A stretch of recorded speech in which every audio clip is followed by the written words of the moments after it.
Ayan, isa pong magandang umaga sa atin mga katoro, mga kaibigan. Ang topic po natin ngayong umaga ay kung paano natin malalaman at palatandaan ng isang baka na may anak ay nagbubuntis. Ayan, mga katoro, mga kaibigan. Yan po yung napakagandang topic.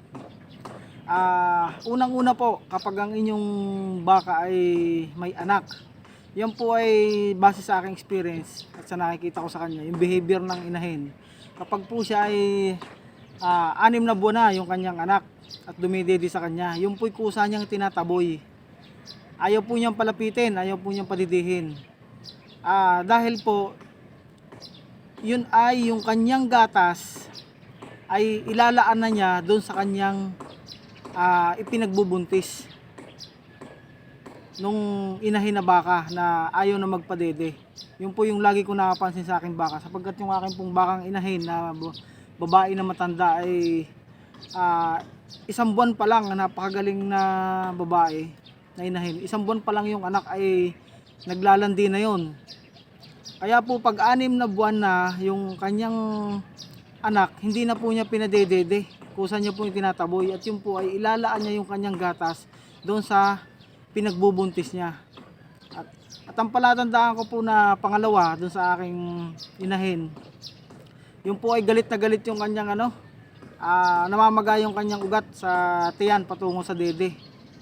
So tingnan po niyo yung litid sa tiyan, at saka po itong dede niya. Yan, nagkakalaman po mga katoro, mga kaibigan. Yan po yung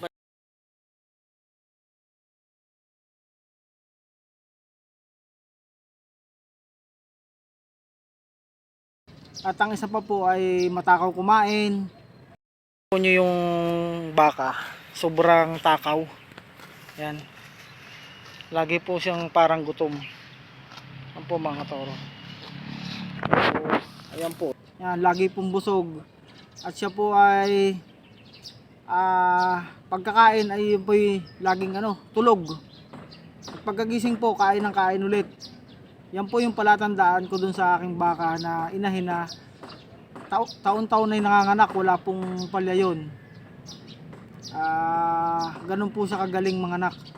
Yun po yung palatandaan ko. At dun po naman sa iba kong mga inahin, yung palatandaan ko naman na may mga anak, sila po ay bumibilog yung tiyan.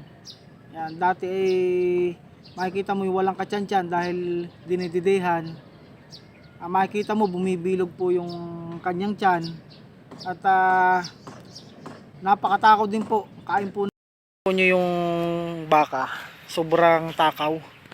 Yan, lagi po siyang parang gutom. Yan po mga toro. So, ayan po ng kain, hindi po tumitigil hanggat hindi nabubusog. Yun po yung palatandaan ko sa baka na may anak na nagbubuntis na. Yun po yung lagi nyong tandaan kung kayo may baka. At dito po kami, ang experience namin ay hindi po kami nagwawalay ng baka na tinatali. Nakawala lang po. Kusa pong itataboy ng kanyang ina at ilalaan dun sa pinagbubuntis niya sa tiyan. Yun po yung palatandaan ko sa baka na may anak na nagbubuntis, mga katoro, mga kaibigan.